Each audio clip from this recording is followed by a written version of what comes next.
Hello everybody, Thoreau from Harmless Phosphorescence here. I just wanted to give everyone a quick heads up that we had some technical difficulty in this episode, so I wanted to apologize for that and let you know that we have learned from our mistakes, and so that won't be happening again. It does not sound super professional, audio quality-wise, but we hope you enjoy it anyways. Thank you. Holy podcasting, Batman, it's Harmless Phosphorescence.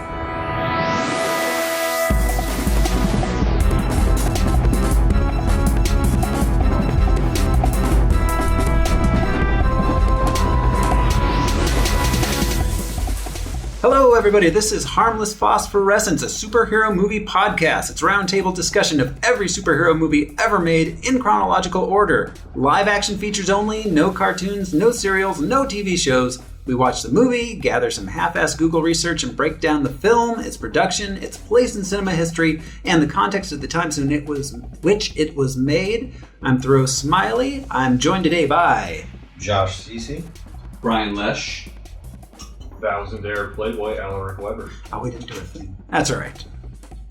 Al remembered. So we're going to go ahead and jump on into this right now. I'm going to take you back in time. It was 1966. The U.S. and USSR signed a treaty to prohibit nuclear weapons in outer space. Large-scale anti-Vietnam War protests took place across the United States, including in New York, Washington, D.C., and Chicago. The reading of Miranda rights are first instituted. Albums that year included Pet Sounds, Revolver, Bringing It All Back Home, although the number one single of the year was The Ballad of the Green Berets, in good company. Valley of the Dolls and Fantastic Voyage were published, not the film versions, the books. The top grossing film of the year was The Bible, directed by and starring John Huston. It was a mod time. London was swinging. There were hippies in San Francisco. And a little film released in July called Batman came out. Quick! Everyone! Flee for your lives! Emergency. Batman speaking. Warning all of you to brace yourselves for big news. The biggest. Tell them, Robin. Holy superlatives, Batman. It's really exciting. Soon, very soon, Batman and I will be batapulting right out of your TV sets and onto your theater screens. That's right, Robin. Our first full-length motion picture feature in color opens a whole new world of thrills.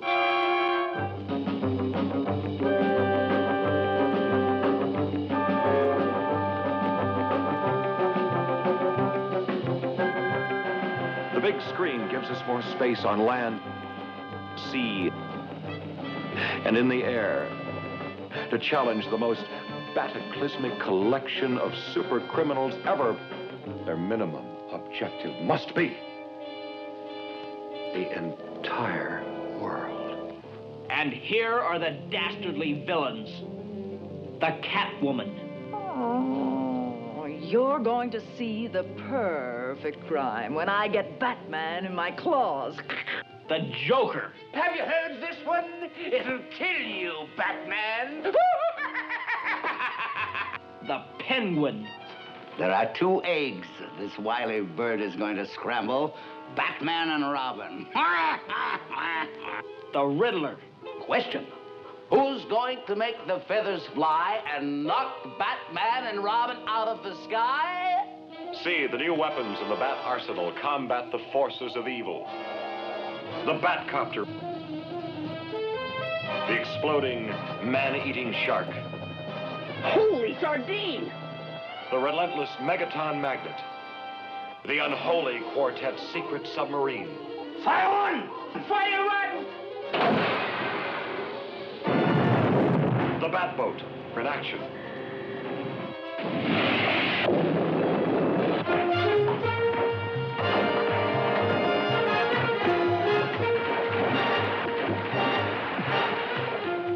The deadly disintegrator. The attack on the Batcave. Holy hallucination! You'll blast through the skies on these mad, manned missiles. And you'll be with me, Robin, at the Bat Scanner, eavesdropping on Batman's romance.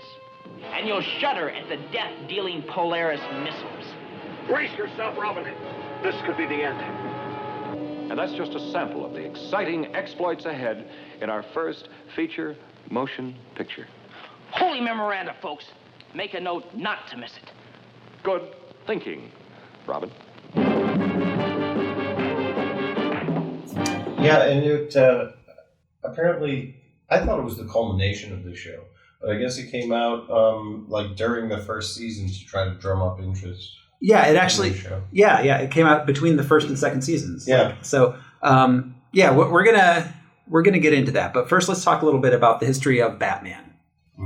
I'm sure we all know who Batman is. If you're listening to this, you know who Batman is. And there's been the recent controversy about, not so recent, I guess, in comic book history terms, about Bill Finger getting credit as a creator of Batman. Yeah. So Bob Kane and Bill Finger created Batman, who first appeared in Detective Comics 1927 and 1939. He was originally named the Batman. The character is also referred to as the Caped Crusader, the Dark Knight, and the world's greatest detective. So basically in early 1939, in response to the success of Superman at Action Comics, the editors at National Comics Publication, which later became DC and took over Action Comics, I'm not sure I have that right. I'm going to edit that bit out. So I'm going to start over. In early 1939, the success of Superman in Action Comics prompted editors at National Comic Publications, which was the future DC, to request more superheroes for its titles. In response, Bob Kane created the Batman. Bill Finger recalled, Kane had an idea for a character called Batman, and he'd like me to see the drawings.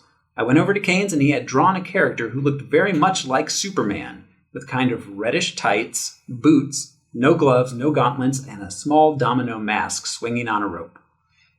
He had two stiff wings that were sticking out, looking like bat wings, and under it was a big sign, Batman. Bill Finger is the one that came up with the cowl, the gloves. He suggested they don't make him red. He also came up with the idea of secret identity of Bruce Wayne. The Bob Kane, in the mid-'60s, actually negotiated a series of contracts that signed away ownership of the character in exchange for, among some other compensations, the sole credit on all future Batman comics. Wow. So I know I grew up hearing Bob Kane created Batman, but we're not so. The first adaptation of Batman was as a daily newspaper comic strip, which premiered in October 25th, 1943. That same year, the character was adapted in the 15-part serial Batman, with Lewis Wilson becoming the very first actor to portray Batman on screen. We are not doing that one because it is a serial. That actually predated this live Superman. So Batman was the first DC superhero to appear in live action on screen. He made several guest appearances on The Adventures of Superman radio show. And on occasions when Superman voice actor Bud Collyer needed time off, Lewis Wilson would voice Superman as well. A second movie or serial followed in 1949 with Robert Lowry taking over the role of Batman. And the exposure provided by these adaptations during the 40s helped make Batman a household name for millions who never bought a comic book. That brings us up. Batman didn't have a lot going on in the 50s. But in the early 60s, producer William Dozier, a prominent television producer at the time, wanted to make a big screen film to generate interest in a proposed TV series. 20th Century Fox said, no, we'll make the series. And it was a hit, so they ended up making the film after the first season. The film, directed by Leslie Martinson, who has almost no credits outside of some television work in the 60s. It was written by Lorenzo Elliott Semple Jr., who went on to write the thrillers The Parallax View and 3 Days of the Condor. I think you can see that kind of taut psychological thriller in Batman 66. Yeah, he wrote the majority of the episodes, too. Yeah. Simple, yeah. I actually didn't know that. That's actually really interesting. Both of the series. The Parallax View and 3 Days of the Condor. The score was by Nelson Riddle, legendary composer, bandleader, and arranger. He did Ocean's 11, Lolita, The Great Gatsby, and Harper Valley. PTA. That's some cool music. Yeah. Right? Nelson Riddle's awesome. Batman theme was composed by Neil Hefti. We all know the famous Batman theme. Who was a prominent arranger and bandleader himself, who was also known for the Odd Couple theme. So this film starred the stars of the show, Adam West.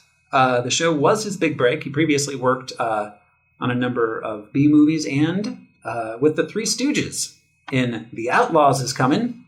He appeared as in Robinson Crusoe on Mars. West went on later to play mostly himself, most famously on The Family Guy, though, as in all things, The Simpsons did it first. Burt Ward played Robin. This was his first gig.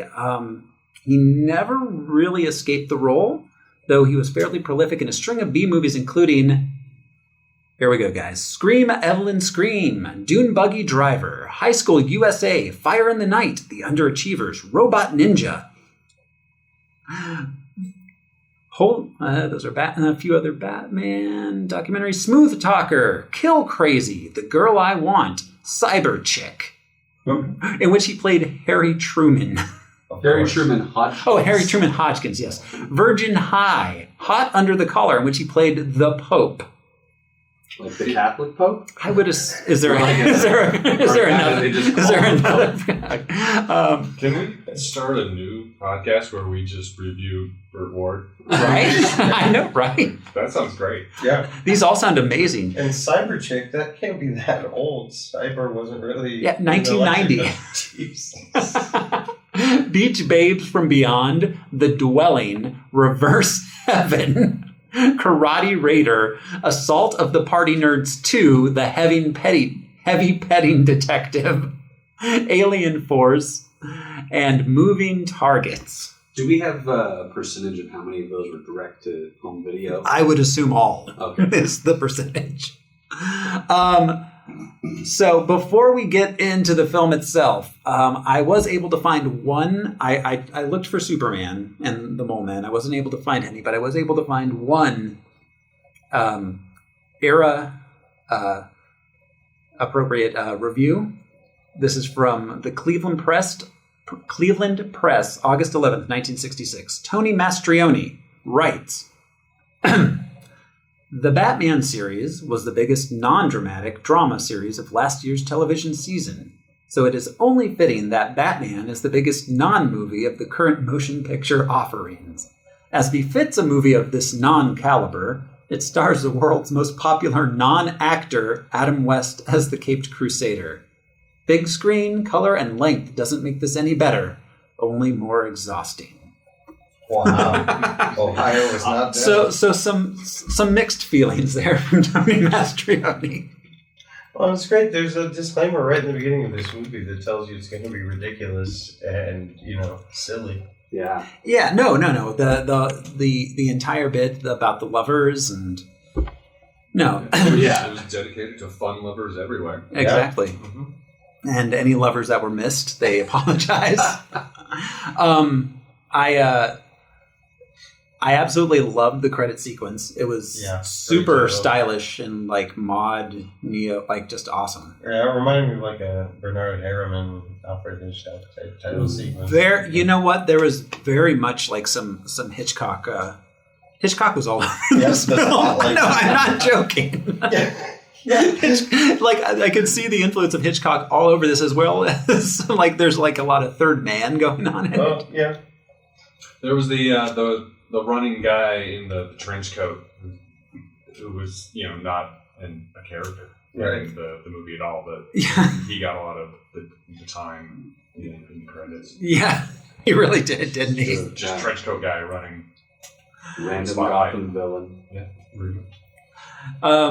Yeah, no, it's just right off the bat. I haven't seen this movie since I was a kid, so I only remember cheesy bang pow. But there was there was some legitimate film craft going on here. Yeah. Some. yes, some. No, in a very 1960s way. Yeah. As much, it had a budget of $1.5 million, Wow. which was nothing to sneeze at in 1966. I mean, they bought a helicopter and a boat and a car. Well, I don't know if they bought them necessarily. they had reading about that. They had use of them for a while. Yeah. Yes, certainly. Dedicated to fun lovers everywhere. Let's jump into the plot here. So it starts. Big Ben Distilleries has a brand new invention. A dehydrator with the capacity to dehydrate such things such as grapes, turning them into instant wine, being transported to Gotham City via Commodore Schmidlap's private yacht. The very gullible Commodore Schmidlap. Extraordinarily gullible. Or just easygoing. Yeah. He's never been on a boat before, I'm assuming. Yeah. Yeah, he's a Commodore. Yeah. Yeah. Well, I assume he was drinking very heavily the entire time. I think the Joker gave him a pill at one point. Or another. There were a couple of moments where he was giving people pills. But yeah, it's entirely possible that this was not that unusual for him. He just lives that kind of life. it was the 60s. It was the mid-60s. His comments of the Joker is like, "Oh, you're quite pale, young man." Yeah, your pallor. Your pal. Especially your mustache. Especially. Henry Cavill was inspired by Yeah. Joker did it first. Yeah. Yeah, I just love that. Like, apparently there was no amount of money to get Cesar Romero to shave his mustache. No, you cannot pay that man enough. He drew a line, and they accepted it. Under his nose in white paint. Yeah.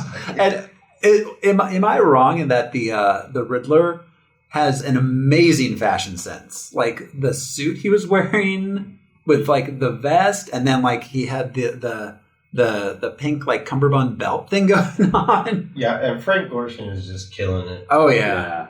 He's way into it. Yeah, no, he's ripping it up.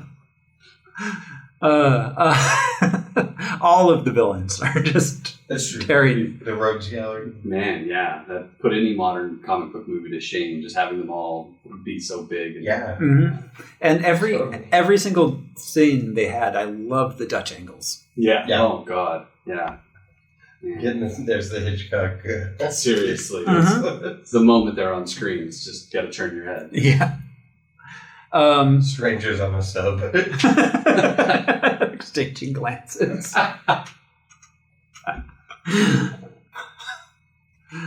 Batman and Robin get a tip that both the Dehydrator and the Commodore are in grave danger aboard the yacht, and so they launch a rescue mission, speeding to the airport, which is where they keep their secret bat helicopter. Right. Which, that's not that crazy, but what's crazy is that any sort of fees or interactions with the crew that has to maintain it, Well, it has to be Batman and not Billionaire Bruce Wayne. Exactly. Is this anonymous benefactor paying for airport access? Well, yeah, that's usually how it would happen. It would be under Bruce Wayne's sort of cover. So he's got to put on the bat costume when he goes and pays the fueling fees. When they get to the helicopter, though, they're riding in that little motorcycle buggy thing. Yes. He ejects Robin just to get out, just to get into the helicopter. That was much later. That's true. That is later on in the movie. But yeah, you're right. But, yeah, just to be on that side of the helicopter. That's why that exists. Yes. Well, yeah. No, Robin goes a total of like 15 yards. That's probably a difficult shot. Well, it was sped up too, so he wasn't actually going forward that fast. Yeah. They get a tip. They race to the airport. They speed off in the helicopter, only to lower Batman down on the bat ladder. And by the way, I have made a list of every bat object. Oh, yeah. We can run through that later. But I took a count, but I don't think I got them all. But I don't know if I missed any, but I tried to actually list every bat object. Awesome. I don't know if you guys noticed, but I labeled all the gear in the room. Bat. Yeah. I love the the bat maker. mixer. the bat microphones. Yeah. Bat table. You don't know, but I'm wearing the bat underwear. Oh, I know. He knows. The tag sticking out. I labeled that Well, too. I pulled it out. I want people to know. So Batman lowers down With the bat ladder. with the bat ladder, only for the yacht to disappear, whereby he is attacked by a shark, Yes. which It's a beautiful moment. Yeah. he is attacked by a shark. Which luckily does not pierce his skin. Not at all. If, It's o- a geriatric shark. if only Batman had been in Amity. It's special nylon. That's really what he's wearing, or spandex even. I don't even know. And the relentless punching of the shark. Yes. Who would not let go, even though he was 10 feet in the air. While Robin up in the copter is just like wincing. He's like, "Oh, what do I do? That was- oh no! Oh, wait. Yeah. Oh yeah!" He just like he looked like he was watching a wrestling match. Yeah. He's like, "Oh, what can I do?" Only for Batman to have to remind him that they actually do have, in the copter, bat shark repellent. Shark repellent bat spray. Yeah, Shark repellent bat spray. Shark Robin, repellent get bat the spray. shark repellent bat spray. Good. Ironically, it's not in the bat boat. No, It's in the it's bat not. It's in the copter. Along with the other oceanic bat sprays. That helicopter is the size of like a bathtub. How does Robin not know what's in it? And they foresaw having trouble with sharks while in a helicopter. Yeah, exactly. Apparently, they were also anticipating trouble with barracuda, whales, and manta rays, because those were also the other 3 bat sprays. That's right. And in order to use these sprays, you got to encounter them on top of the water, like Right. out of the water. Yeah, you can't spray them underwater. Yeah, And then you have to climb down the ladder awkwardly to hand it to the victim, which that helicopter does not have autopilot. They're clearly giving each other visual directions on how to land the thing. Oh yeah, no. Like he had to guide him in to port. Which I just want to say, Robin gives Batman visual directions, and then Robin lands the helicopter anyways. Why does he tell Batman? He was going to get out anyways. Plus, they were aimed directly at the yacht. He was like, "It's over there." Yeah, these things just bother me a little bit. But that I was like, wait, you guys, you just did this whole thing. You told him, and now he's getting out. So Robin climbs down and does this this leg swing, which shows he was from a family of acrobats. Right. And gives Batman the spray. Batman sprays the shark, who falls, finally lets go of his leg, and explodes. Yes, it explodes. That's the shark there. Yeah, it explodes. And of course, first I was like, why did it explode? Then they revealed the Joker, made an exploding shark. Later man. on, it made sense. But in that moment, I was like, wait, the shark exploded? Oh, you're right, Penguin. Yeah. Oh, yeah, because It was fishy. Yeah, There's a whole pun. the penguin is the fish guy. Yeah. That was a riddle, by the way. It took me watching it 3 times to figure out that was a riddle. Anyways. Well, so something interesting there is that the yacht wasn't really there. Yes. And it was, there was an image projected from this hidden camera. Does that not remind you of a movie that we all just saw Right. recently? Oh, yeah. Was there perhaps this hidden machine that projects a hologram or image, I don't know. It reminded me that's very of interesting. Spidey, yeah. Yeah. Shield tech kind of thing. Yeah. In Gotham in 1966. So Batman and Robin make it back to shore safely. At a press conference discussing the happening, Miss Kitka, a news journalist for the Moscow Bugle. The Moscow Bugle. The Moscow Bugle. Okay, so not only does, Cold War Russia have small town newspapers, but there's a woman reporter, and they sent her to America. to cover Batman. Her name is Miss Kitka. Well, And Batman is the world's best detective. Yeah. yes. Yeah. And yes. Which was apparently it was an acronym. Kitka was Yes. an acronym for her 5 Russian names. Katerina something something. Oh. I must have completely missed that. Yeah. I did. Yeah, she explained that to him. What a fascinating acronym. Gotta think with your brain, Batman. Thinking with your pants. Yeah, he Here's totally thinking was. with the bat penis.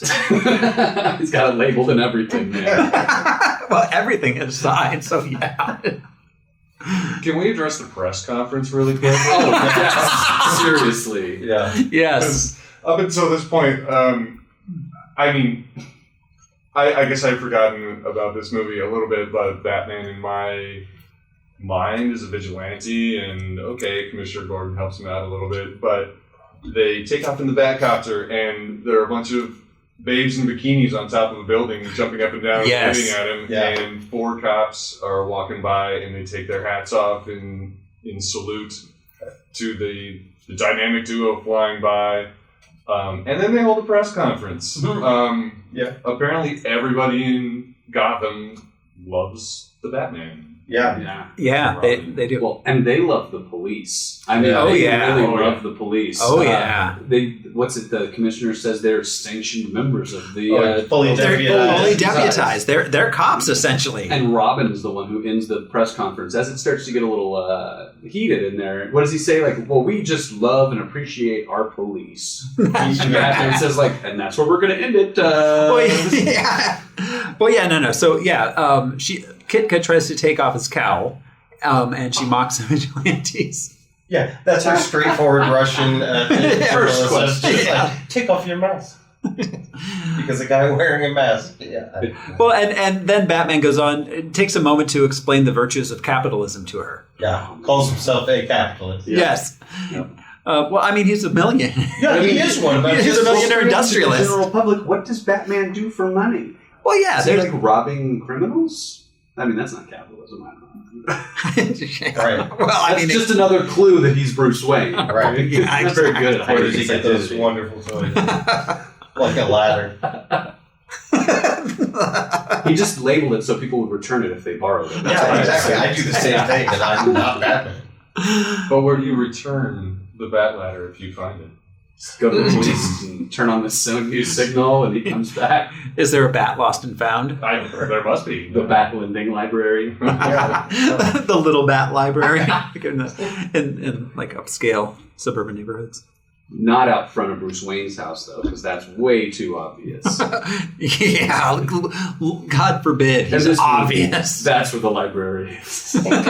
Can I just say that I'm super thankful that we didn't have to watch the Waynes die? Oh my Oh, God. yeah. Yet You know- again. I love that just like, you guys know who he is, right? More proof you don't need an origin story Right. in every movie. Ooh. Right, every time. Yeah, exactly.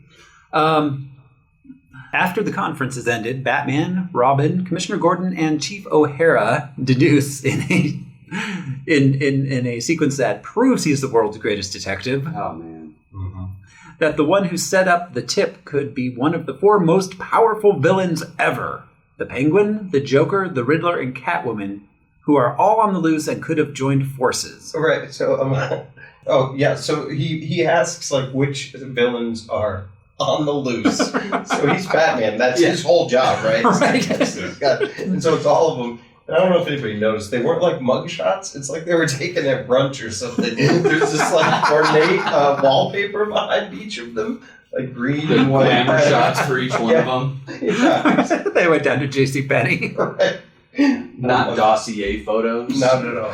Yeah. Yeah, that whole sequence of how they figured it out was... No, the riddles, they just... Oh, man. Yeah. Which were not riddles. Yeah. C for Catwoman. Oh yes. So they said there was a shark, so the penguin must be involved, and then Robin says it happened at sea. C for Catwoman. Yeah. Stretch of all stretches. That shark was pulling my leg. The Joker. Yeah. Oh, man. Oof. World's greatest detective. Yeah. I mean, and Catwoman later on in the movie, she, like, admonishes the Riddler for laying out these riddles for Batman to find. Right. And I think that somehow he orchestrated that, was what they were implying. Or maybe I'm just reading into this, but I'm like, Well, how did this happen? well, yeah, no, they're implying there's some sort of logic behind making those leaps. So They're just trying to tie that all in. C for Catwoman was the best. Yeah. Thanks, Robin. Batman and Robin leave and return to the Batcave, where the Caped Crusaders discover the source of the holographic projection of the yacht, an illegal buoy. Regular ass movie. And set off in the Batboat, which was just tied up at a public dock. Yeah. Just with rope, just tied up. Right. Not even bat rope. No, just Just regular rope. Layman rope. Could have been anybody's rope. Meanwhile, Joker, Penguin, and Riddler have deduced that the dynamic duo would investigate, so they set off before them in Penguin's new pre-nuclear submarine. So it's like a diesel-powered submarine. Yes. Yeah. Man. They wanted to really make sure everyone understood that there was no nuclear danger. Well, it's funny, with all their love of, law enforcement and authority and stuff, their depiction of that naval officer Oh my! who does not remember where he sold It's this like, up. did I do an oopsie? Right, he got a P.O. box. Commentary on the military-industrial complex. You know? And, he sold the Navy sold a submarine to someone with nothing more than a P.O. box and a wad of cash. Yeah. Disposing of pre-atomic submarines to people who don't even leave their addresses. How dare Disgusting. Thanks, Batman. You're Looking out for the common man. You're the kind of filth I'm wiping off this planet. Well, can I mention their headquarters? So they had their big mural that said, what were they calling themselves? Like The The United Underworld? United Underworld. Yeah, and it was like, for today Gotham, tomorrow the world. So they had a mission statement. It was really nice. And they all had cubbies. Yeah, they had their shells. Yeah, They were clearly labeled. No, and on the submarine itself, they all had personalized doors. Oh, right, yeah. That were painted. Riddler painted. There was a Catwoman door. There was a Penguin door. I just kept looking at the bulkheads that look like Mother from Alien. Oh, all the time. God. I just kept being like, I feel like I'm an alien. Okay, wait.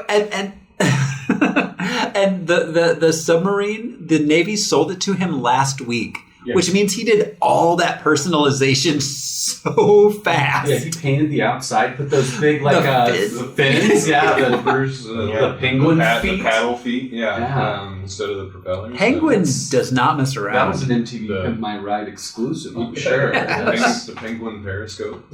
Oh, yeah, with the head. With the looking penguin. every Yeah, time. it's more like an ostrich. That Robin doesn't spot at all. No, why would he? later. He's not the world's greatest detective. Yeah, he's learning. Whilst Batman and Robin find the lens in the buoy One screw. That's all it took. screw. Yeah. And the metal plate from the buoy floats. Yeah, and it floated Yes. too. Yeah.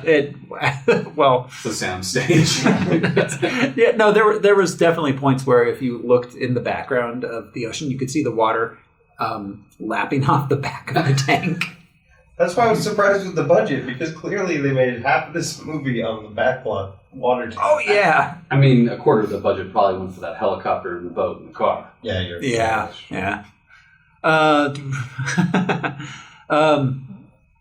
While they're examining the buoy, they're trapped when Penguin activates a magnet in the buoy, which attracts the metallic objects in Batman's and Robin's utility belts. You just want to say, Robin, it's just like when you take it off at night. Apparently, He could not they get it could off. not take off the belts. I'm sure they know how to take off each other's belts. They can help each other. Yeah, I would think. So I just have to say, We're doing subtext in this podcast, Oh yeah, right? oh, there's a ton of it. Oh, yeah. Well, no, They were so- pinned to the buoy. They weren't facing each other. That's true. So I'm jumping ahead just for a sec while we were watching, when Robin got upset about Batman kissing Catwoman or Miss Kitka. Oh, yeah. Yeah, there was that. But we were watching that, and Jude was like, "Oh," I was like, "What?" And he was like, "Well, he's upset because the guy that's like his dad is kissing a woman." I was like, "Yeah, like his dad, like a daddy." They're like live-in roommates. Yeah, he's his ward. Yeah, his ward, Burt Ward. Mm-hmm. Burt. I always appreciated that. Well, you got it. Also, they were tailing people in the Batmobile when that was happening. Oh yeah, That's right. Well, Alfred it's very was wearing discreet. a little like mask. Yes, it was like, All right, we're good. I loved Alfred and the gardener just outside, like the housekeeper outside, like waving to the Batmobile driving up to the front door of Wayne Manor. And he asked Alfred, "Do you have your driver's license?" It's like, what's Archer's guy?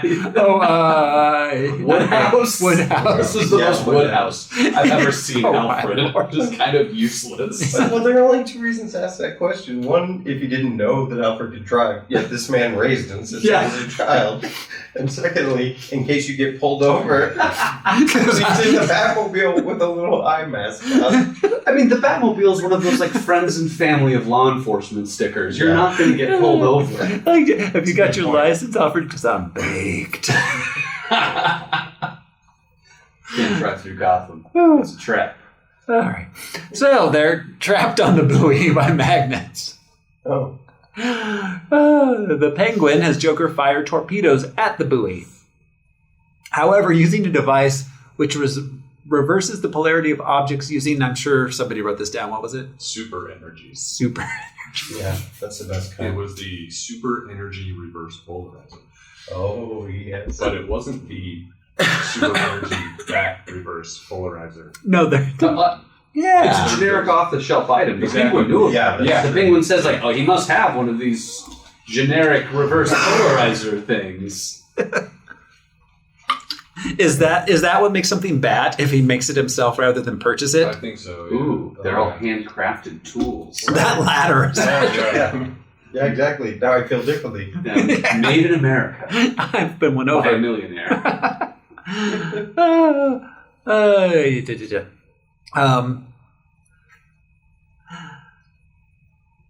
The Penguin has Joker fire torpedoes. Batman destroys the first two, but is helpless against the last, seeing as the device's batteries are dead. Which you think that's something they would have like? Well, right. It doesn't run on super energy. Yeah, it runs on AAA. And he didn't have, he has a utility belt. That thing should have batteries in I would it. say so. Yeah. Luckily, they are saved by a patriotic porpoise. Do you have the quote? Do you have the line? Because there was like a really deep moment between the two he of them. sacrificed his life. But... Gosh, Batman, the nobility of the almost human porpoise. True, it was noble of that animal to hurl itself in front of that torpedo. He gave his life for ours. The almost human? The almost human. The almost human porpoise. Physiologically, they're kind of They're close. They're like why mermaids exist in folklore and like sailor lore. But Yeah, that was a really weird moment between the two of them. To take that moment to recognize the sacrifice of this off-screen porpoise. Right. You just don't see it at all. It just They didn't have a budget for a porpoise. Meanwhile, I will punch a shark in the face. Right. Fuck sharks. Porpoises, though. they're mammals. Sharks, they're spooky. They're nature's greatest villain. Batman and Robin escape back to the docks, where Batman discovers that the Penguin, under the alias P.N. Gwyn, acquired the submarine from the before-mentioned Navy surplus admiral, who is an idiot. And did you see the sign in the back of the Admiral's office? It said classified waste. Yes. Yeah. Not a high-ranking admiral. He's got the waist bin in his... Yeah.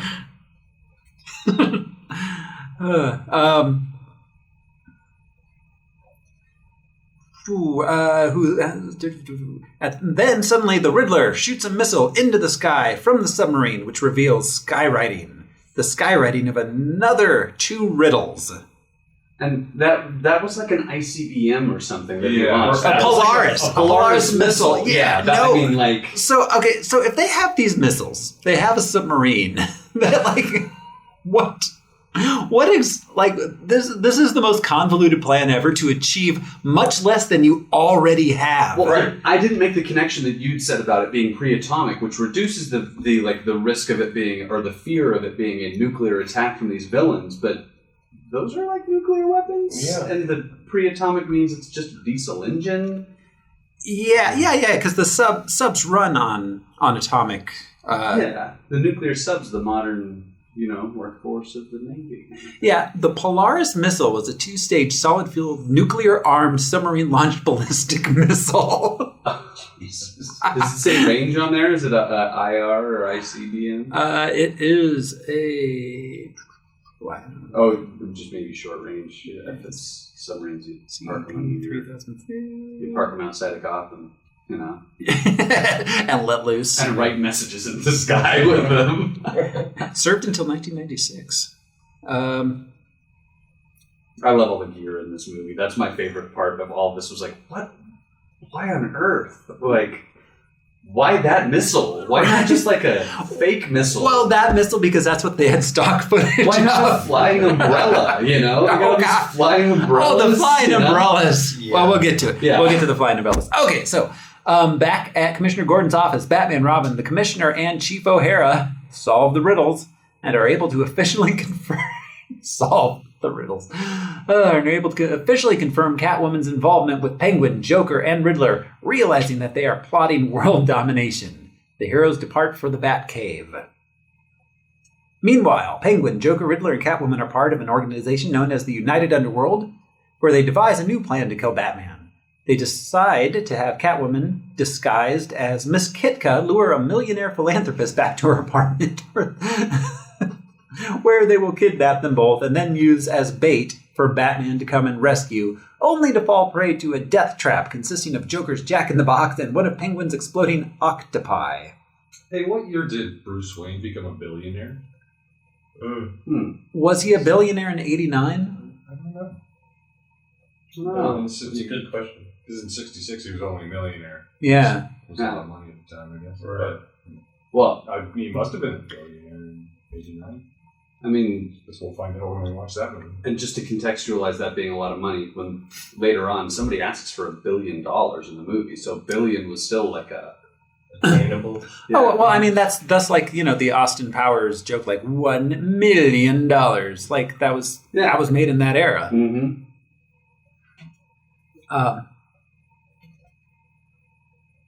So, they decide to use them as bait for Batman.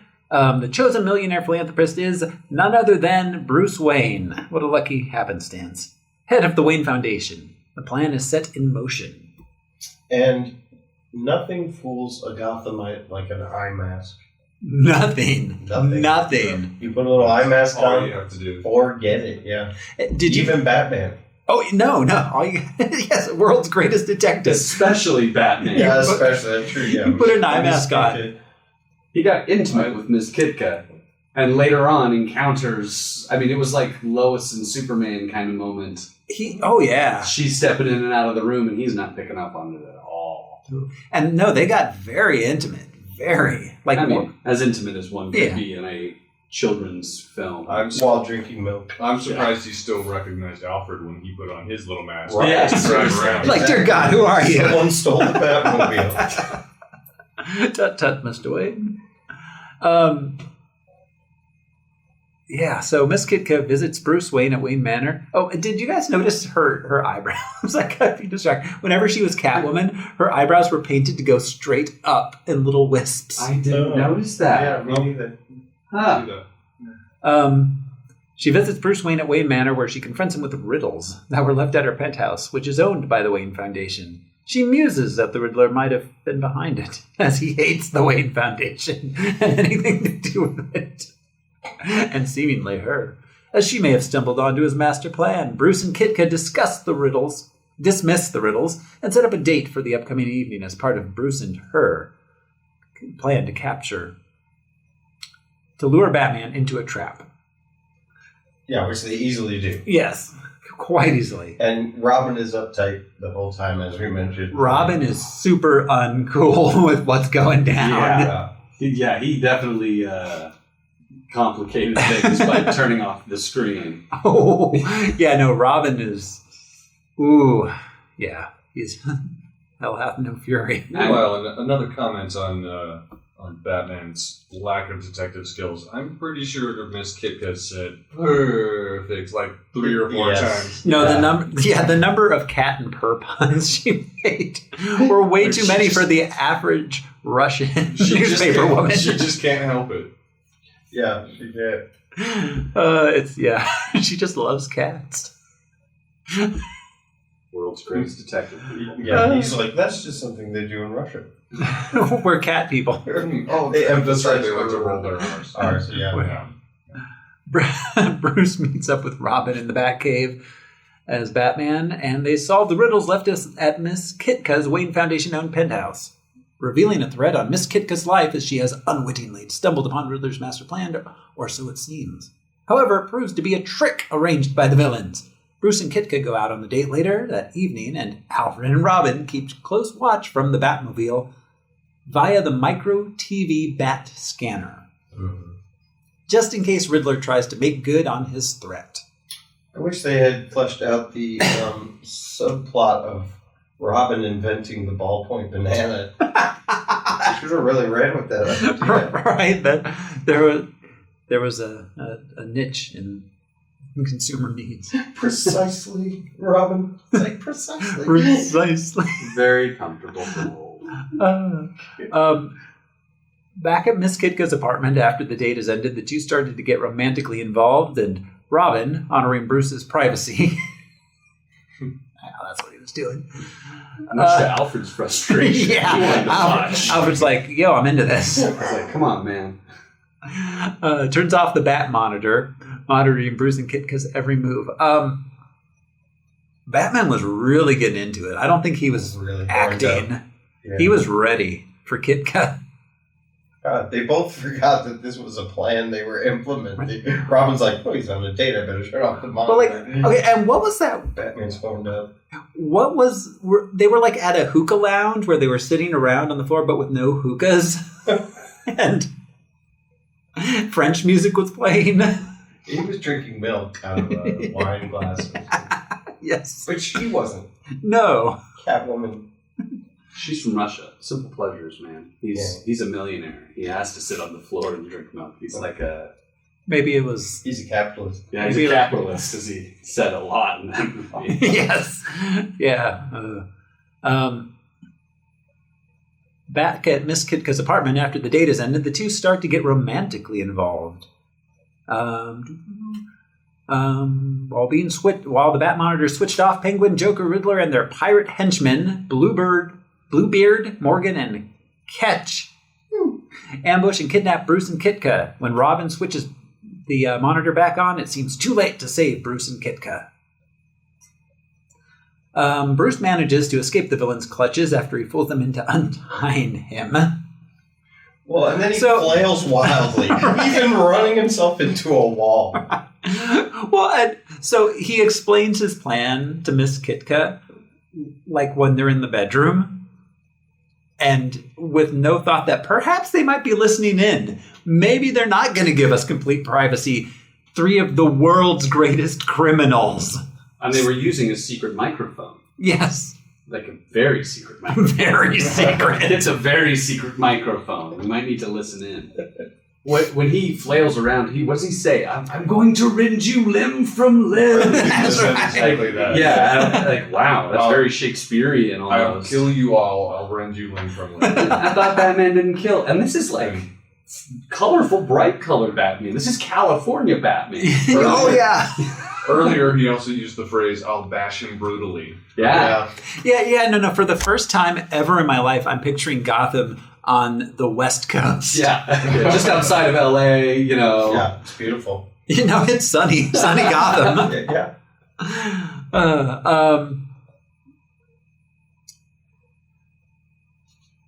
Bruce, along with Robin, returns to the lair as Batman, only to find a bomb, which Batman attempts to dispose of to no avail in cinema's greatest set piece of all time.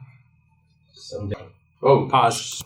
So, nuns, a band, a couple with a baby, Just the lovers in the boat. The lovers in Yeah, the boat. guy climbing up a ladder. the family of ducks. The ducks, the baby ducks. Just throw the damn bomb already. I mean, I love that sequence. that just everyone flee for your lives as he runs into the bar. Just the run. Like he's shouting fire in a movie theater while holding a bomb. I'm holding a bomb. Please panic. Yeah. Run! Trample each other to death. Oh, I love, yeah, right before the bomb bit, they're doing their, scaling the wall thing. That was so famous. Oh, yeah. But, aren't we going to raise suspicion or startle people being, climbing the wall in their costumes? And Bruce Wayne, or Batman just chalks it up to them. They're all drunks. And they often have alcoholic hallucinations. No, wait. Where's the quote? They may be drinkers, Robin, but they're also human beings. That's a good point. Well, and somebody did see them. There was a guy like, hey, someone was walking up the wall. You're not crazy. That's right. Assuming to his wife or something. Uh-huh. Yeah, that was an uncomfortable rope, scaling of the wall. I mean, they could have given each other an extra 3 or 4 inches. Yeah. They They're practiced right on this top. maneuver vertically, Oh, yeah. horizontally. They've been in that position a number of times.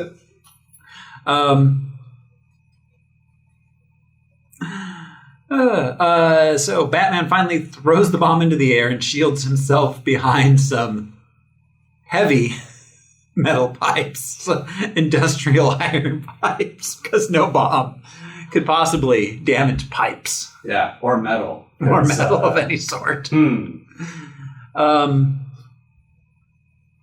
After Robin reunites with Batman, they're confronted by the Penguin disguised as Commodore Schmidlap. Which they notice right away. They immediately call him on. They're not fooled for a second. No, Because he doesn't have an eye mask on. but they Like, he has literally some well thought out and constructed disguise. They see right through that shit. but no And they mask. let him keep his umbrella Yeah. They take him to the Bat Cave. after nailing him for being the Penguin. They know he's the Penguin. Let's just take him to the Bat Cave and not tie him up or restrain him in any way. Yeah, he was able to pull out how many of those 5 dehydrated? The dehydrated pirate guys. Mm-hmm. They did dose him with the bat gas. That's true. That's true. And then the Bat Awake spray. Yeah, they did that a couple of times, at least 2 times. I think they woke him up and put him back down. Yeah. The Awake spray. Now you woke.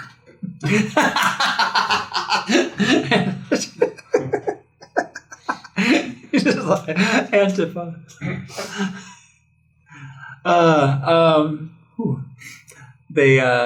He infiltrates the Batcave and rehydrates his 5 dehydrated pirate henchmen. Yeah. Seeing as he used the dehydrator on people instead of something alcohol related beforehand, the result being every bit of moisture in the person's body being extracted, dehydrating them rapidly, reducing them into a pile of dust. However, since the henchmen were improperly hydrated with heavy water, which I'd like to point out was just a switch away from their drinking water. Right. Yeah. And that's radiated water. Right. Yes. Radiated, that's what that means. Yes. Yeah. Yes. Not the purified water, the heavy water. Yeah. But, and Penguin was really subtle about hooking up his little shebang That there. rattling sound the entire But- time. And he's looking, so they can see him from the waist up. So it looks like he's taking a leak. Trying to be nonchalant about He's it. marking his territory in the best news. And nonetheless, I am about to do something which will shock you. This thing I'm about to do, which the shocking shall commence. Just any second now, just hold on. And do you were those 5 guys trainees? Because they don't have colorful outfits like the rest. They of were them. numbered. They were like GP General Pirate 1. General. Guinea pig. That's right. Guinea pig. Yeah, like I love General Pirate. Pirate. Or generic pirate. pirate. Yeah, I couldn't figure out what GP meant.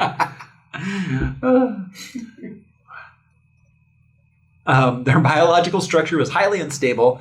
The slightest touch knocks them out of existence. Yeah, they became antimatter. Yes, they pop out of existence, and the Penguin, seeing this, gets angry and hits one.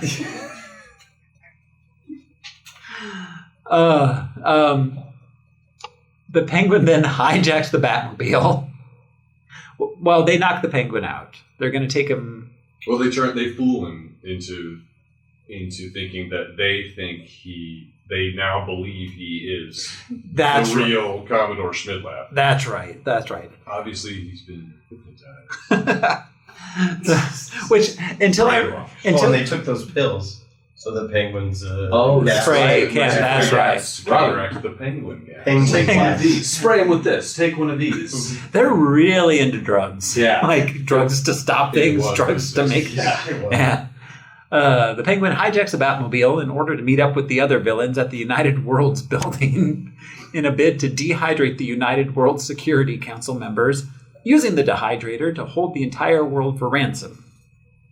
Batman and Robin, in the Bat Cycle and the Bat Go-Kart, go to the Batcopter and take it to the United Worlds building before the villains do. Well, and that motorcycle is just stashed Under some leaves. on that little stretch of road. They've been planning this for days. Yeah, no, they they knew it was stopped. going to go down. Yeah, Or they right. sent Alfred out, you know. With the But they didn't stop the car. Penguin did and knocked them out of the car. So again, it's like lucky that part really lined up. World's greatest detective, I guess. Yes. That was the ransom. It was $1 billion per world leader. Yes. Which is, there was like a dozen people at the table. That's a lot of money in '66. Oh, that's like, You know? I imagine, a huge chunk of the world's economy. Yeah. Lofty goals. Yes, indeed. Well, I mean, they already have Polaris missiles. And a sub. They have an apparently unending budget for this whole scheme. What was the Penguin? Like a box factory or something weird like Oh, yeah. From the submarine, the Riddler fires one of his skywriting Riddle rockets, which coincidentally hits the Batcopter on accident, causing it to crash. Luckily, Batman and Robin survive thanks to landing on foam rubber. Yes. I saw it out of my eye. Yeah, exactly. Steals credit at the last minute. At the Foam Rubber Wholesalers Convention. Where there's just piles of foam rubber sitting around outside. That's a wild convention on that. That they get crazy. Foam rubber, man. it's the future. They arrive too late, as the Security Council has. They have to proceed on foot. They run. All right. We'll never get a taxi at this hour, Robin. We're gonna It run. will be faster to run, he says. Will it? I'm sure any of these people in cars would be like, if Batman ran up and said, "The Joker, the Penguin, the Riddler, and Catwoman are about to destroy the Earth. Can I borrow your car?" Any of these people going about their business unaware of what's happening would be like, "Sure, Batman." And they run at roughly the same rate that George Reeves flies. Yeah. Yes. Yeah, at a semi-brisk pace. Yep. They arrive too late as the Security Council has already been dehydrated after the villains stealthily snuck into a 12 by 12 foot room.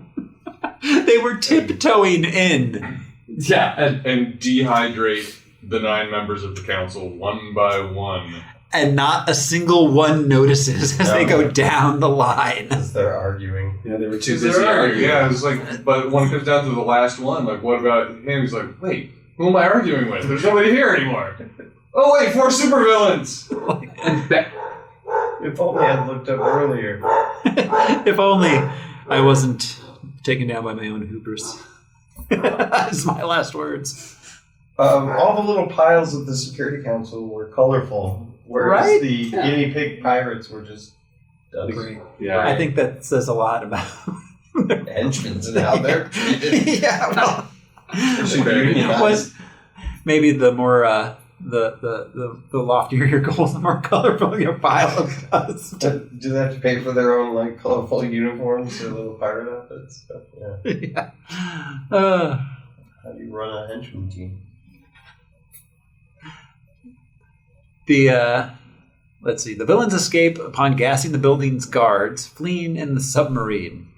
In the Batboat, Robin causes the submarine to surface with rounds of powerful bat charges, and a large and fierce fistfight ensues, with our heroes being victorious. But Batman is left heartbroken upon discovering Kitka's true identity as Catwoman. Yeah, he took it hard. I have to say, in that moment, I really believed Adam West. I was like, for a moment, I was like, oh, he is an actor. He's doing a thing. Just brooding. And Yeah, just, Bruce Wayne really fell for Kitka. he really did. And then he was just destroyed that he'd been deceived by this woman. He goes home and is all by myself. all the purring. It makes sense now. Yeah. He's more upset with himself. And, Oh, I thought man. she was just into me. I thought I made her purr. All the villains are left bound on the submarine drifting towards shore for the U.S. Coast Guard to come and collect and authorities to incarcerate. All is well until the captive Commodore Schmidlap comes in, trips, and sneezes, mixing all the dusts of the dehydrated World Security Council members together. I blame it on Batman. I blame that all on Batman. That is- I mean, he had that in He his should have hands. just kept holding it. He's like a martial artist. He just like I saw him got on running. the ground and been like, these guys are important. They were like live casting it on television. Like, Yeah, they were. what's happening over there, Batman? It's Oh, like, to LBJ. yeah, That was LBJ with the dog. Two Eagles, right? Yeah. That's totally Johnson. Back at the Batcave, using an elaborate filter, Batman and Robin separate the mingled dusts. Robin requests to leave the dusts the way they are so that the members of the Security Council will be rehydrated mixed between the races. not Seeing how it how works. overt Yeah, it's not. racism is in America and the rest of the world.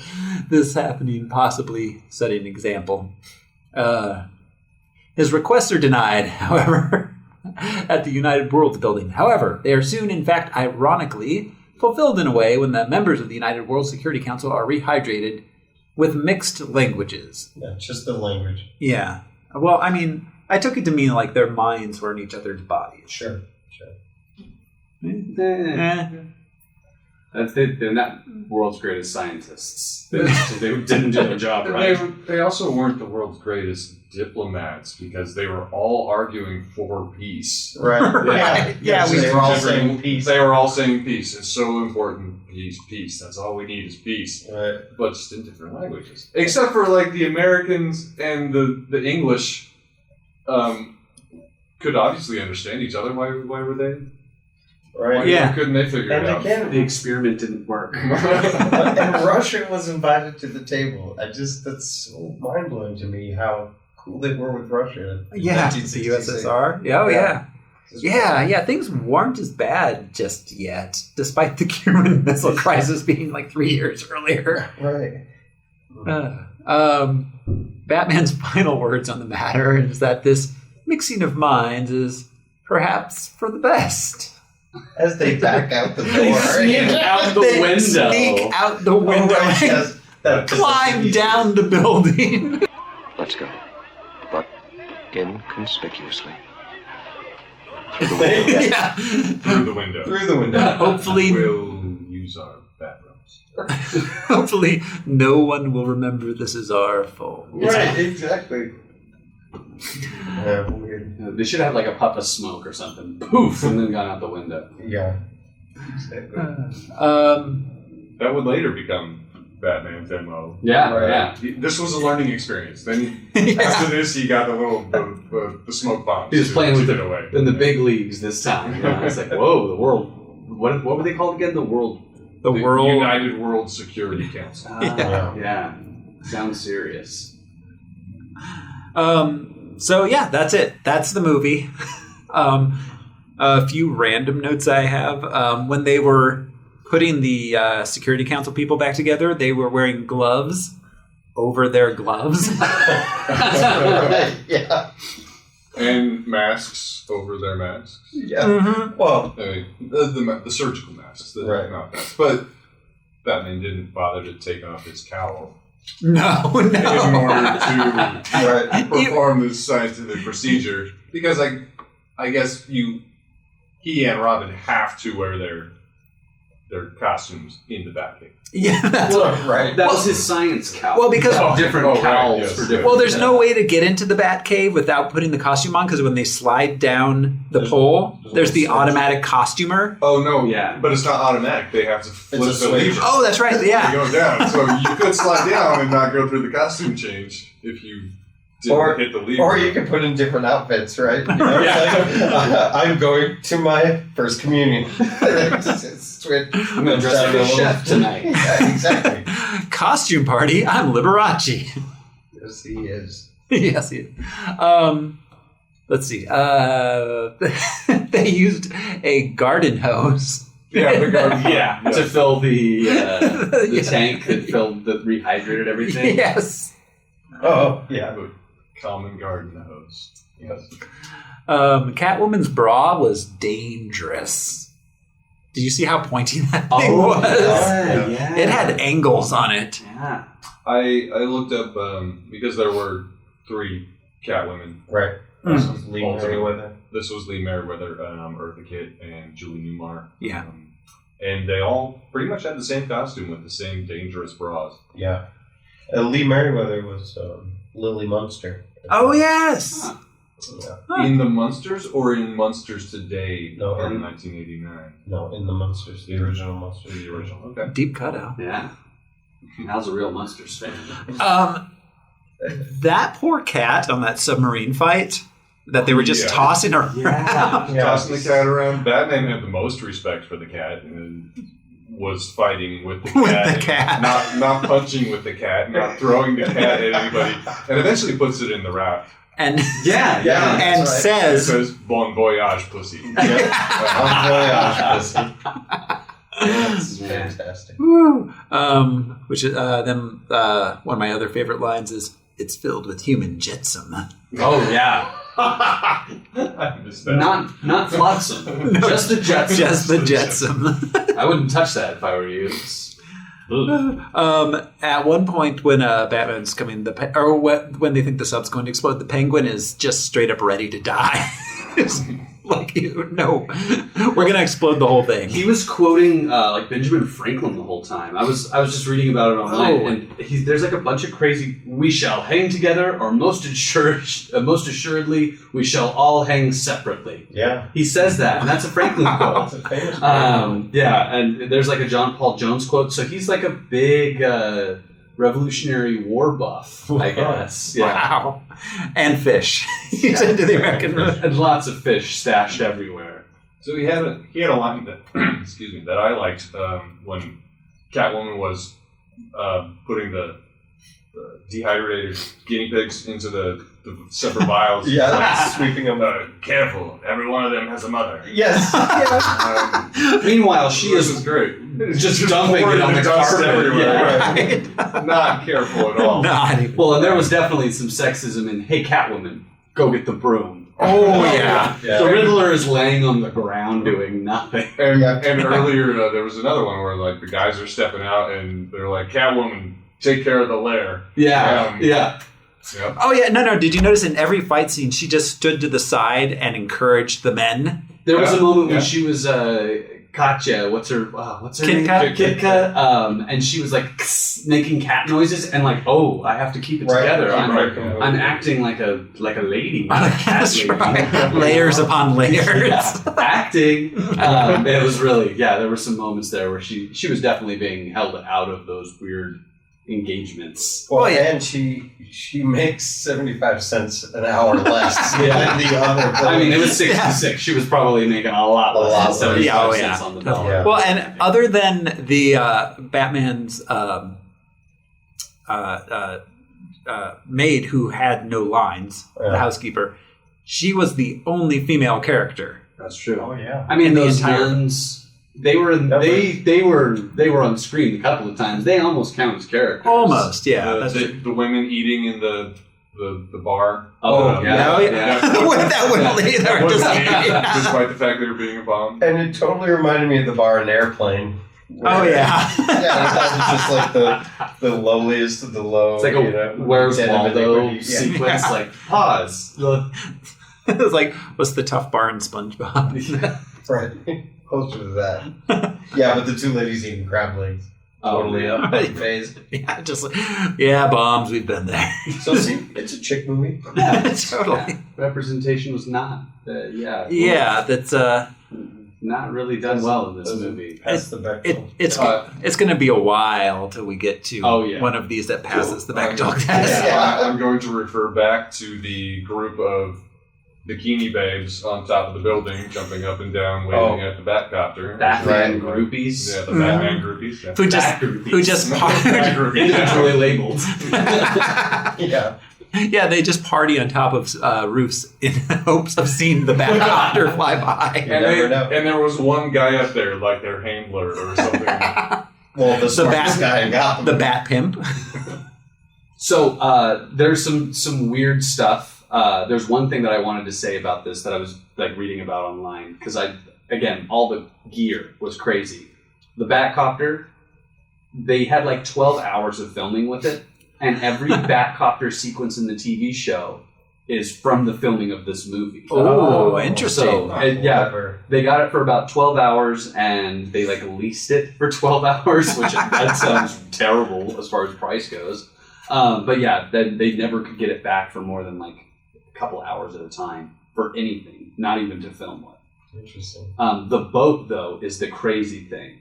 So the opening of this movie was in Austin, Texas. What? Right? Austin, Texas. What? I mean, there are film festivals in Austin now. Yeah. But in 66, there wasn't anything happening in Austin as there far was as nothing film happening or art. anywhere outside of LA or New York. Yeah, exactly. So the company, Glastron, did the boat, and part of them doing the boat, they asked in exchange, they do the opening in Austin. August 1st, the freaking tower shooting in Austin, Texas. Oh, yeah. Oh. Made the opening of this movie get postponed. Oh. That's the weirdest, like, little snippet that I was like, that's a, small universe thing. Crazy. Like, first, probably big movie opening in Austin, Texas, postponed by the first, shooting and, the zeitgeist at least. Yeah, wow. Wow, I wonder. Yeah. Strangely mirrored with the Batman, the Dark Knight Rises shootings in Colorado. Yeah, and that's immediately where my mind went, was like, whoa, not that was necessarily inspired by the other, but what a small, strange symmetry. Yeah. Right, yeah. So on that note, all the things named Bat. Oh, God, so many. Bat ladder, shark repellent, bat spray, bat filter, bat grain on the screen. Oh yeah, enlarge the bat grain. Bat boat, bat phone, bat position. Bat drift angle. Did you have that one? I didn't catch the bat drift angle. Good. Batarang, bat pellets, super blinding. Bat gas, bat wake-up spray, bat cycle, bat charge launcher, bat cuffs. Yeah. Bat centrifuge. Missed that one. Bat centrifuge. Any other thoughts? Did you mention obviously the Bat Cave, but the access to the Batcave was via the Bat Pole. Oh, I missed the Bat Pole. There was a huge sign behind the Bat Poles that said access to Batcave via Bat Pole. But you had to pull the bust of William Shakespeare's head down to get to the bus. So who were they labeling that for? Oh, I assume they know themselves what it is. it's the 60s. They were probably high a lot. There were probably a number of passageways that were activated via busts. Well, they've got the automatic costume thing, so if they go down the wrong side, there's gonna be some bunch hanging out, like, midsection here. You know, Occasionally they switch for fun, though. Oh yeah, the subtext again. This movie's full of it. Oh, full of it. Very. So I find. Obviously, they're labeling it for the viewers. Yes. Ultimately. Yeah. Well, yeah, we know. Because, realism was not their thing. No. This movie. No. It was an actually incredibly stylish movie for the mid '60s. Yeah. Cinematography was crazy. Yeah, no, it was. The color was out of control. The psychedelic bursts when they were dropping the charges on the submarine. Yeah. The Joker, when he meets the other villains, he does the handshake and they get zapped with the red electricity. Oh, yes, that's special right. effects. That was a nice one. Yeah. The visual sound effects. Oh yeah, we all know and love the thwomps and kapow and sploosh. There was a sploosh bringing Archer back. Interestingly enough, that we didn't get any of that until they were fighting on top of the submarine. Yeah, at the end, the very end. They saved it for the big final battle. It was probably they know what the viewers do. want. That was my thought. My thought was I noticed it when Bruce Wayne was fighting the villains. So they weren't doing it. It's like, they're saving it for when they're actually in costume. Yeah. Only Batman and Robin can summon forth the visual representation of the noises they make. Exactly. Right. Yeah. That's their special power. Yeah, the power of onomatopoeia. That's it. All right, guys, we have to. We are putting these movies in order from best to not best. Sitting right now at number 1 by virtue of being the only movie thus far was Superman and the Mole Men. Now, last week's champion. Now, we can vote, of course, but Batman 66, does it take number 1 or sit at number 2? I think it takes number 1. Brian? It could use more foot race, but I'll give it number 1. You could use more Mole Man. Yeah. No, obviously it takes number 1. It's so much fun. Yeah, it's a ton of fun, despite us ripping it to shreds. It's actually a really fun and funny movie. They knew they were making a comedy. I mean, that it's not right accidentally funny. It's more in line with Monty Python than any other comic book movie I've ever seen. It reminded me of the Monkees, even when the show. Yeah. Oh yeah, very much so. There was a line that I think may have inspired a line from Ghostbusters. Where does that elevator go? Downstairs, obviously. Robin asks to steal a taxi, and wanted to commandeer a taxi. Not this time of day. Just the absurd lines. There were some out there. Not this time of day. It'll be faster to run. It'll be faster to run. All right. Well,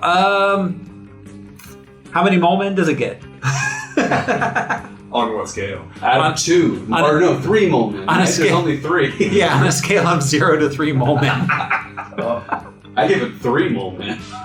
All right, I'll give it 3 Mole Men. Yes. I give it 3 Mole Men, one of them being a Hans. Hans Mole Men. A remake of Superman with Hans Mole Men. Yeah, that's good. Yeah. All right. Well, thank you everyone for joining us. Once again, I'm Thoreau. I'm Josh. I'm Brian. I'm Al, leaving out the bat window.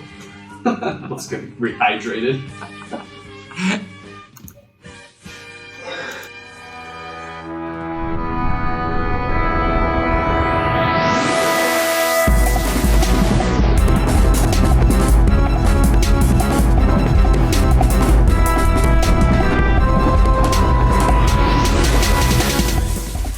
Harmless Phosphorescence is a production of the Harmless Entertainment Network. Visit us at patreon.com/harmlessentertainment for early and ad-free new episodes, bonus episodes, and so much more. Follow us on Twitter, Instagram, Reddit, or Facebook to get the latest news, participate in polls, or just let us know what you think about the movies we're watching. You can also send us an email at harmlessentertainment@gmail.com. Thank you for listening, and be sure to tune in next week.